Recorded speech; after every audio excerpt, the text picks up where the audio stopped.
Jadi kalau kita berbicara soal Selamat foto petang. itu, ya, kalau Ya, kita bicara soal foto itu, apakah ada unsur pidananya dalam unggahan warganet itu, Bung Jamin? ya. Pertama begini ya, kita menyayangkan perbuatan yang dilakukan itu adalah suatu perbuatan yang tidak pantas ya. Pertama itu kita menyesalin. Yang kedua adalah kedudukan ini adalah kedudukan istri daripada Presiden Republik Indonesia. Jadi dalam ketentuan aturan hukum di negara kita, memang istri tidak menjadi lingkup yang bisa masuk dalam kategori penghinaan terhadap kepala negara ataupun presiden. Nah, dalam ketentuan terkait dengan laporan ini, tentu nanti kaitannya terkait dengan Undang-Undang ITE di pasal 27 ayat 3 terkait tentang penghinaan dan pencemaran nama baik yang diatur dalam pasal 310 dan 311. Nah, kalau masuk pasal 310, 311 tentu itu ada kaitannya dengan delik aduan. Artinya orangnya sendiri yang harus memberikan laporan aduan terkait tentang pencemaran tersebut. Nah, dari delik aduan ini, maka karena ini menggunakan sarana elektronik, maka pakai pasal 27 ayat 3. Nah, apakah kalimat kata yang diucapkan itu memiliki unsur penghinaan, maka harus dibuktikan dulu pasal 310 dan 311-nya. Permasalahan yang muncul yang selalu yang kita hadapi adalah 327 ayat 3 itu mereka tidak mau buktikan dulu 310, 311-nya begitu. Nah, langsung aja pakai pasal 27 ayat 3. Nah, ini sangat tidak etis karena di pasal 27 ayat 3 itu harus merujuk kepada pasal 310 dan 311. Nah, bagaimana cara pembuktiannya? Perlu 3 ahli, Mbak Nilu. Pertama adalah ahli bahasa yang menafsirkan, yang bisa memberikan secara sistematis apakah kalimat itu ada niat jahat terkait dengan unsur penghinaan.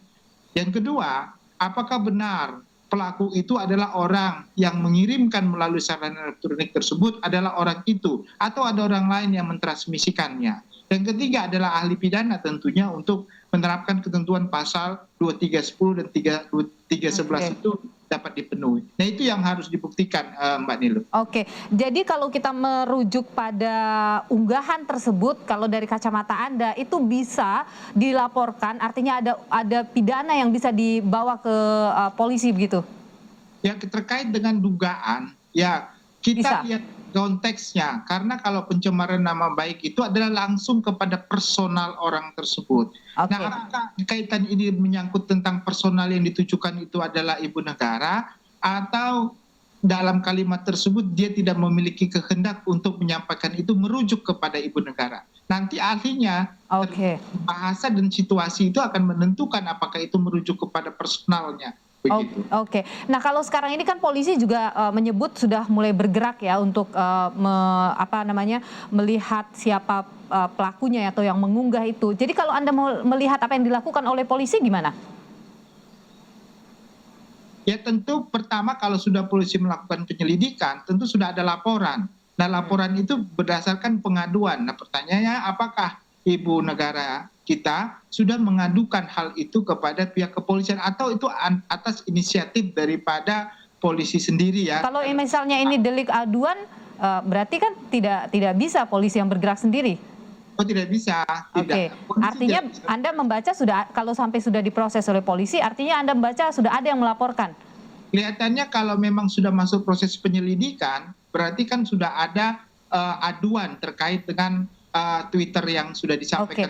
Nah, kalau misalnya delik aduan begini, dalam kasus ini misalnya harus yang bersangkutan yang melaporkan, ataukah ini bisa dilaporkan juga oleh orang yang di luar keluarga Jokowi atau Presiden Jokowi? Dalam hal ini boleh siapa saja, artinya kuasa hukumnya juga bisa untuk melaporkan tersebut, tetapi orang yang dirugikan harus diperiksa kan, karena dia yang di. Bung Jamin?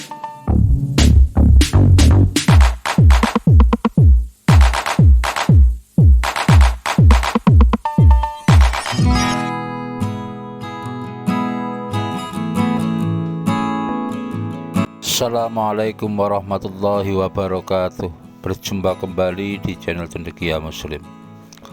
Teman-teman sekalian, selepas gelaran KTT G20 di Bali ya, publik dihebohkan dengan adanya sebuah akun Twitter kalau nggak salah ya, yang di situ memuat satu konten yang sangat tidak pantas ya, sangat tidak beradab, ketika menampilkan foto dari istri Presiden Korea Selatan bersanding dengan istri Presiden Jokowi. Itu dinarasikan dengan percakapan yang narasinya itu antara juragan dan pembantunya ya. Posisi juragannya itu istri Presiden Korea Selatan, pembantunya itu adalah istri dari Presiden Jokowi, yaitu Ibu Iriana. Narasinya suruh bikin minum ya. Ini sungguh satu cuitan yang sangat tidak pantas, tidak beretika. Karena bagaimanapun beliau ini adalah seorang ibu yang harus kita hormati ya. Terlepas apakah beliau ini sebagai pribadi atau sebagai istri presiden, tetapi sekali lagi cuitan-cuitan seperti itu tidak pantas. Dan untuk hal ini salutlah terhadap kesabaran dari keluarga Bapak Presiden Jokowi. Kalau memang benar keluarga Presiden Jokowi, Kaisang maupun Gibran tidak melaporkannya ya, karena sebenarnya ini juga lebih kental ke arah pribadi ya, pribadi Ibu Iriana Jokowi yang sedang dihinakan begitu.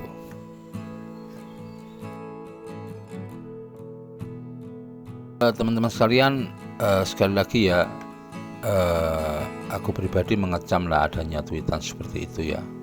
Tetapi mari kita bicara soal konteks hukumnya ya.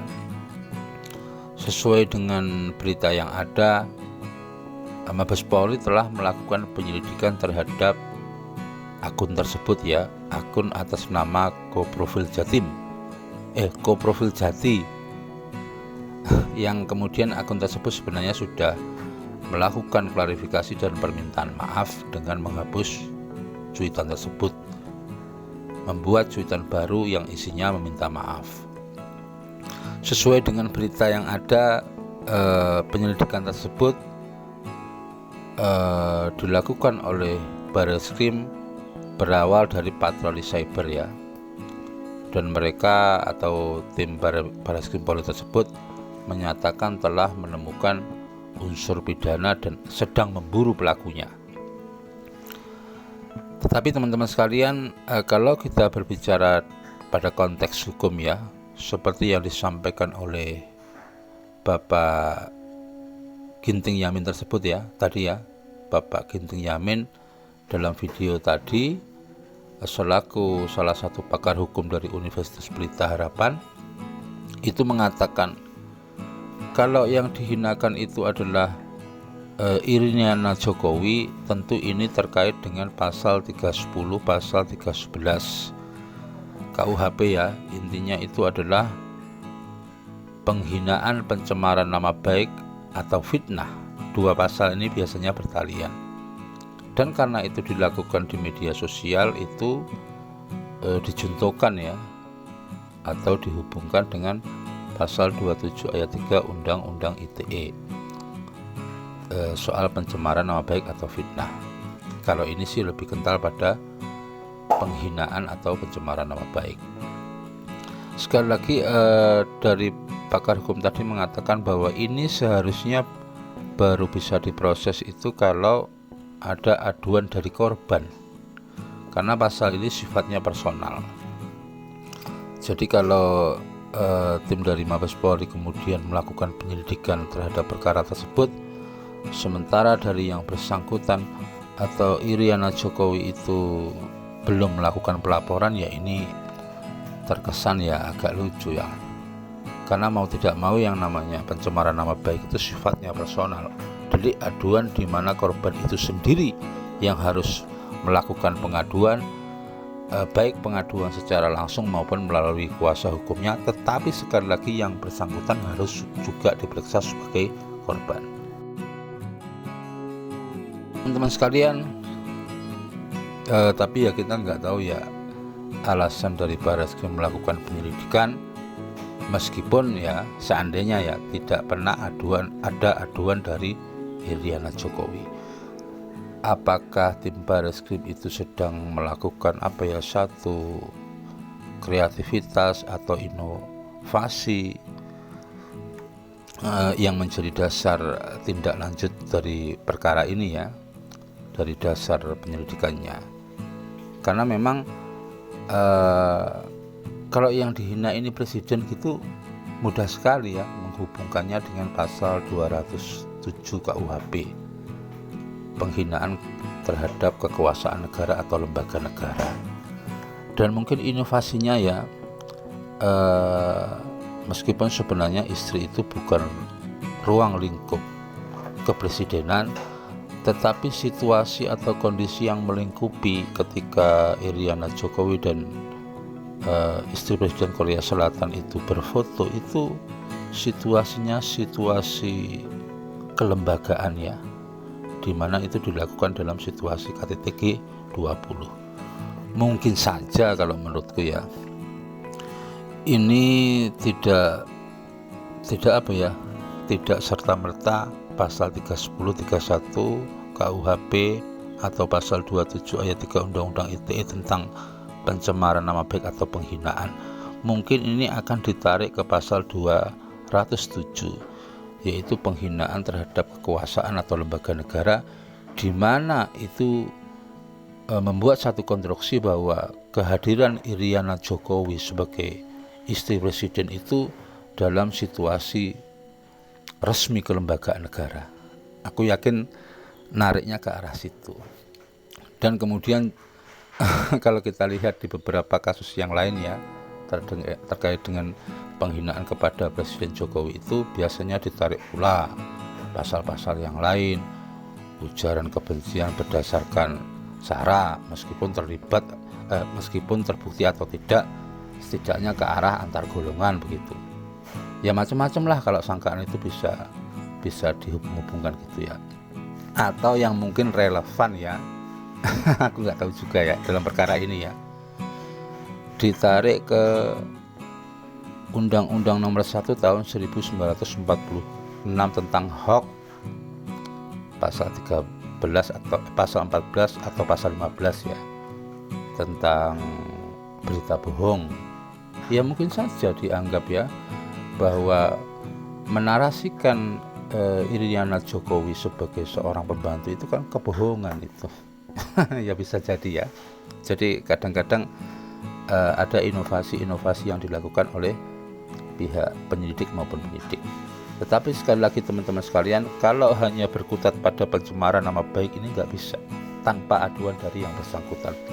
Mungkin sekali lagi akan ada pasal-pasal yang lain ya, pasal 207 KUHP tentang penghinaan kekuasaan atau lembaga negara maupun kabar bohong. Aku yakin arahnya ke sini ya. Tetapi ya kita tunggu ya. Nanti pasti ada pakar-pakar hukum yang akan memberikan pendapat soal ini. Itu tadi teman-teman ya, sedikit ulasanku.